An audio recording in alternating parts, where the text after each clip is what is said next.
The Mozambican War of Liberation, a comprehensive overview. Did you know Mozambique was caught in a fierce battle for independence from 1964 to 1974? This conflict, led by the Mozambique Liberation Front, or Frelimo, aimed to end centuries of Portuguese colonial rule. Imagine a land rich in resources but oppressed for over 500 years. That was Mozambique. In 1964, Frelimo launched its first offensive in Cabo Delgado, marking the start of a long and arduous struggle. This fight wasn't just in Mozambique, it was part of a bigger wave of anti-colonial struggles across Africa. Frelimo's guerrilla tactics were inspired by Maoist principles, tailored to the dense forests and savannas of Mozambique. Hit-and-run attacks were common. Can you picture fast-moving units ambushing unsuspecting patrols? Sabotaging critical infrastructure like railways and bridges disrupted Portuguese control immensely. Establishing liberated zones allowed Frelimo to control rural areas, offering education and healthcare to locals. Psychological warfare played a key role. Frelimo used propaganda to highlight Portuguese oppression. From landmines to booby traps, Frelimo turned Mozambique's landscape into a battleground. Adapting to the terrain was crucial. Small units blended into communities, making detection nearly impossible. As the war progressed, Frelimo became more sophisticated, thanks to training from Soviet and Chinese allies.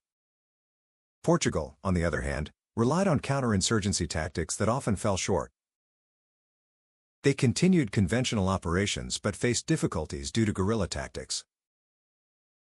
Their attempt to relocate rural populations into fortified villages didn't end well. Over 1 million Mozambicans were affected. Using air power, the Portuguese tried to bomb and disrupt Frelimo camps, but its impact was limited. The elite special forces conducted deep raids into liberated zones but struggled to maintain momentum. Portugal's psychological operations aimed to portray Frelimo as communist oppressors, but many saw through it. The sheer intensity of the war and Portugal's dwindling resources made victory increasingly difficult for them. Frelimo's arsenal was primarily light, portable weapons supplied by allies, like the Soviet AK-47. They also used machine guns, explosives, and increasingly sophisticated anti-aircraft weapons. Captured Portuguese weapons supplemented their supplies, showcasing the resourcefulness of the Frelimo fighters. The Portuguese military leveraged NATO standard arms and local production, including G3 rifles and various artillery. They also deployed air assets like the Alouette 3 and Fiat G.91 for troop transport and strikes. But in the dense jungles of Mozambique, these technologies faced numerous challenges. Portugal's naval support attempted to interdict supply routes but was often ineffective.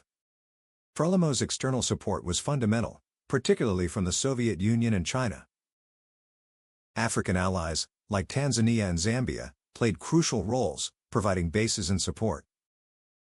Even non-aligned countries joined the cause, boosting Frelimo's legitimacy on the global stage. On the flip side, Portugal received limited support and faced growing international criticism. With the Carnation Revolution in 1974, Portuguese political will crumbled under war fatigue.